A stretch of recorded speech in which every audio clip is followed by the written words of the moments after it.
All right, guys, it is 1:30 and we're here for the 5 most common objections and how to handle them. So guys, in your business, you face multiple objections every day, not just from your clients, however, from your friends, your family, your coworkers, your business partners, whatever it may be, your spouse. Guys, we face objections all day long, and how we get through them creates our success.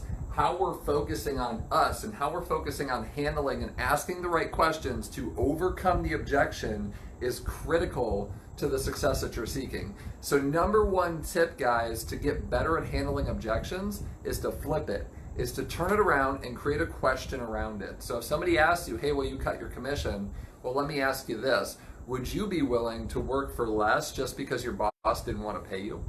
Right. Just ask a question, and that's a bold comeback, and make sure you're confident in saying that. Don't be like, well, let me ask you a question. Would you be willing to, take less money if your boss didn't want to pay you? No, don't ask questions meekly, guys. Be confident in your speech and be confident and know that you can ask those questions because you practiced. Guys, practice. That's what we're talking about right now. That's what we're doing right now. This isn't being broadcast because I'm on, some kick to, get a piece of business right now. Guys, this is practice. Not only for you, for me. I practice this stuff every day, and this is part of my practice routine, is actually getting on and doing these things. So we're going to talk about the 5 most common objections today. Please feel free, share some comments, get on here, let's talk, let's have a conversation. This will be about 30 minutes, and we're going to roll through. So guys, if you had to guess what the number one most common objection that I have received, because that's what we're going on here, that I have received, what do you think it is? And I'll give you a hint. It's one that you guys probably get a lot as well. And it comes from for sale by owners, it comes from expireds, it comes from your family, it comes from just general people all around. And I think the biggest reason we get this objection is because there's plenty of people out there who are willing to cut their value. So you probably guessed it already, is the fact that, guys, we're going to talk about the one where, will you cut your commission, right? Or, I don't want to pay you. I'm going to sell it on my own. Or so-and-so offered to do it for 5%. Or so-and-so offered to do it for 3% with a percent to list, so it's 4%. Guys, there's plenty of discount brokers out there. Don't be one. The key, and it all boils down to your value. Do you feel that your value provides a full service 7% or 6% with the split value? Guys, you have to remember, if you're doing this as well, this is important sidebar conversation. Our commission structure is 7.5, which means if you have a $200,000 listing, it's not 7%. Don't get beat out on a listing appointment because you said 7, it's a 7.5. So it's at 200,000, it's a 6%. Anything above 200,000, guys, it's in the 5%. So make sure that we can communicate that effectively. If you don't know that structure and that scale, let's talk. We can get you a structure and what it breaks down to. However, you walk into a listing appointment, you're ready to go. You got all your stuff. We're excited, we're prepped, we're ready. We know exactly what the home's going to sell for and how long it's going to take. Now, guys, we get in, we take the walk through the house, we sit down. The first question that's posed to you, because it's on everybody's mind, is what can we sell this house for? Now, my question to you is, do we answer that question right then and there? And I hope you're telling yourself no. Guys, when they ask you, hey, what's this home worth? What's it going to sell for and how long is it going to take?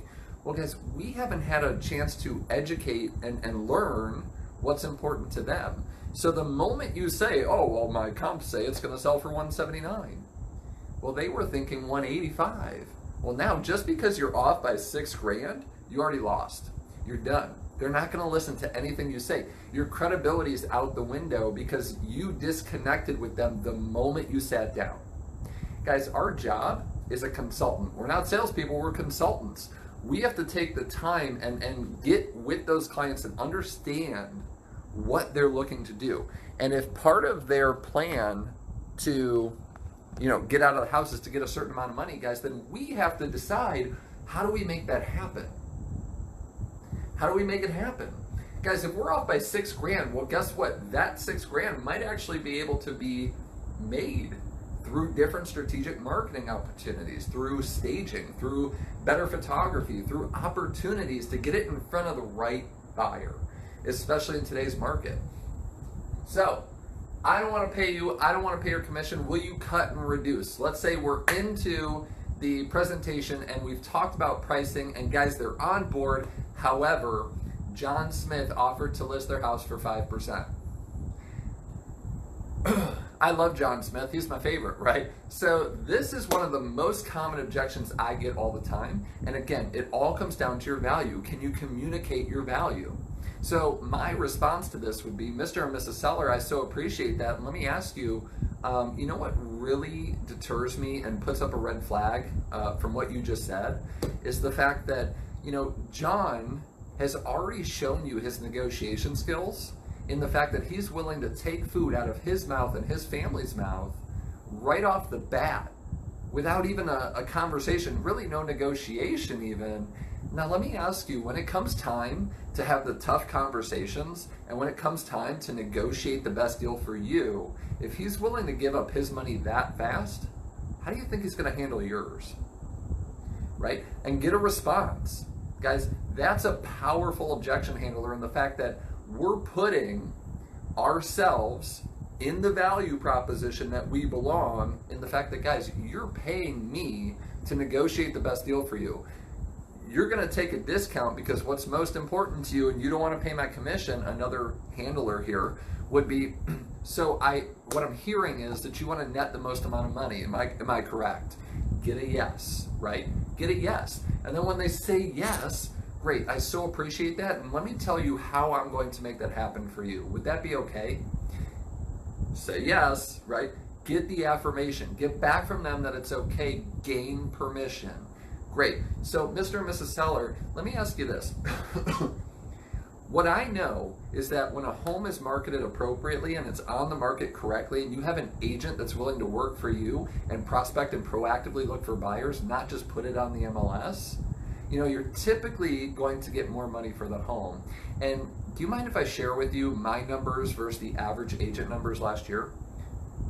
What are we looking for? Yes. What are they going to say? No. They want to know. They've already said yes to me. They want to list with me. They're just hung up on the 5%. So Mr. and Mrs. Seller, last year my sellers reaped 101.2% of what the actual list price was. And see, what's really powerful about that number is that the average agent across National Association of Realtors was only 95.2. So you see how just by working with me, you're actually gonna net 7% on average more, which means my entire commission is paid, which means essentially you're getting me for free, right? And we're having that conversation because if you were to hire the original agent that offered you 5% commission, well, guess what? You're gonna get the 95% most likely, and then you're gonna pay 5%, so you're down to 90. Guys, when you list with me and I'm at 102 minus the 6%, you're only sitting at 96%. You're 6% higher than the average agent. So guys, formulate your value proposition, know your numbers, and know how to turn the conversation into a question and turn it in your favor. So we're gonna move on, guys, and I'm gonna take a drink here, so bear with me for 1 second. But we're gonna go to my brother, sister, aunt, uncle, cousin is a realtor, because we all get this one. So when we hear, hey, my aunt Susie's in the business, and you know, we're just gonna go with her if we can't get this sold on our own. Well, guess what? You didn't just get one objection in the fact that they're gonna go with Aunt Susie. You just got two. So what we have to do is we have to tie it to which one's more important. Normally it's going to be family, however we have to tie it to it because you never know. So, hey, Mr. and Mrs. Seller, I so appreciate you sharing that with me. Now let me ask you this. If, you know, you weren't to list, let's say Aunt Susie wasn't in the business, what would stop you from listing with me right now? Well, if the answer is nothing, well, great. We know that the objection is Aunt Susie. However, what we also know is that Aunt Susie is in the business, right? So if we know Aunt Susie's in the business and they haven't hired her yet, is that their true objection? The answer is no. Their true objection is the fact that they don't want to pay, or They're just nervous or they're not really serious sellers. So that's what we have to tie down. So now I've asked them, Mr. and Mrs. Seller, if Aunt Susie was not in the business, what would stop you from hiring me today?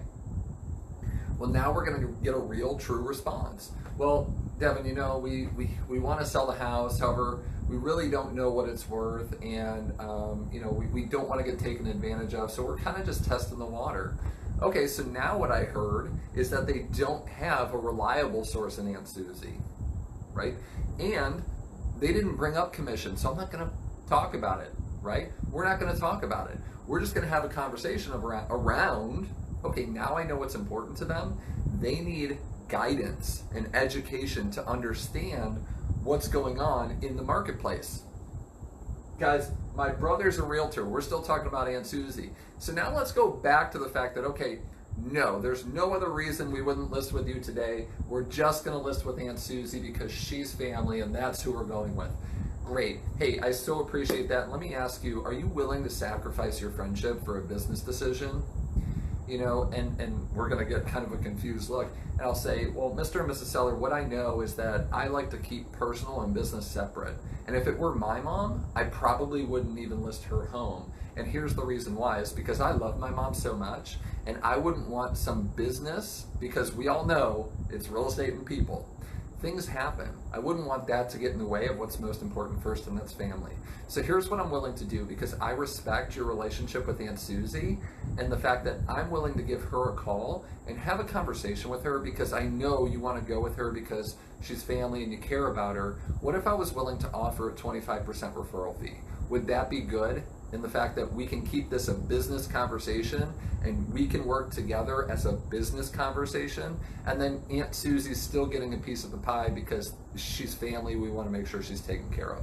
Guys, 100% the easiest way to go through it, because here's the thing. If they are struggling with that a little bit, what I would elaborate a little bit, and I would ask them, hey, Mr. and Mrs. Seller, is it okay if I explain to you the work that goes into selling your home and how this might actually benefit Aunt Susie even more?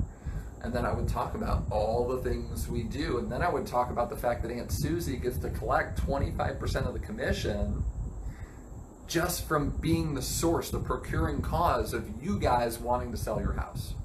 Guys, it's a win-win, and that's our culture. That's what we're looking for. That's a win-win conversation, and that's something nobody else is out there doing right now. That's something that came out of brainstorming, masterminding with you guys and some other top agents outside of the state, is the fact that why aren't we offering that? Guys, we're not the procuring cause. Why aren't we offering, hey, Aunt Susie is a connection for them. That's fantastic. Why aren't we leveraging that we are a business, a true 100% business, and offering to give a referral fee to the procuring cause? Would you be pissed if you sent a new home buyer to a new home builder and you got nothing for it?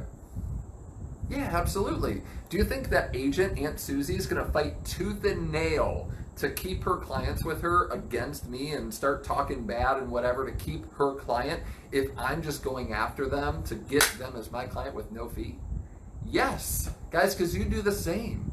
Guys, what we have to realize is that we're in a relationship business, and 25% of the commission to get a deal from someone who is family or related to the client is nothing.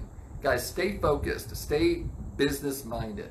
All right, we're gonna keep moving, and I do apologize. This is kind of acting up on me a little bit, so we're gonna keep rolling. Bring me a buyer. This is FSBO exclusive, right? Bring me a buyer. Hey, I'm gonna keep this one short and simple. Hey, Mr. and Mrs. Seller, I so appreciate that. Let me ask you this. Do you want one buyer or possibly hundreds of buyers? Because you're in luck. I proactively look for buyers every single day, and the moment you put your sign, my sign, in your front yard, you're in front of your home, your listing is in front of over 1,000 possible buyers, pre-approved, ready to go. So when you hire me, we got you covered.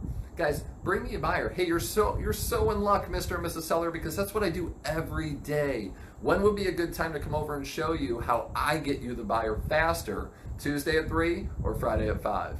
So we're going to keep moving now. I want to wait for the market to improve. And guys, this one's crazy that this is a top one for me, because these past 3 years, the market's been great. However, guess what? It's continually gotten greater.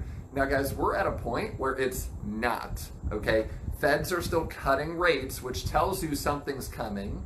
It tells you that the economy is at a peak, right? And we're gonna dive down. The shift is happening. Guys, across the country, you can tell what's gonna happen by focusing on the coasts. We got the West Coast and the East Coast, and when we're looking at what's happening, it's gonna squeeze to the middle. And guys, I coach people in Michigan and California right now, and the fact that they're telling me, guys, the shift is there, the shift is happening. Higher days on market, buyers willing to pay less. So when we talk about, hey, I wanna wait for the market to improve, guys, a perfect conversation is, we don't know what's going to happen in the market. Something could happen tomorrow that can tank it, right? Something can happen tomorrow that might bump it up. We don't know. What we know right now is that if you're ready to make a sale and if you're ready to move, there's never been a better time.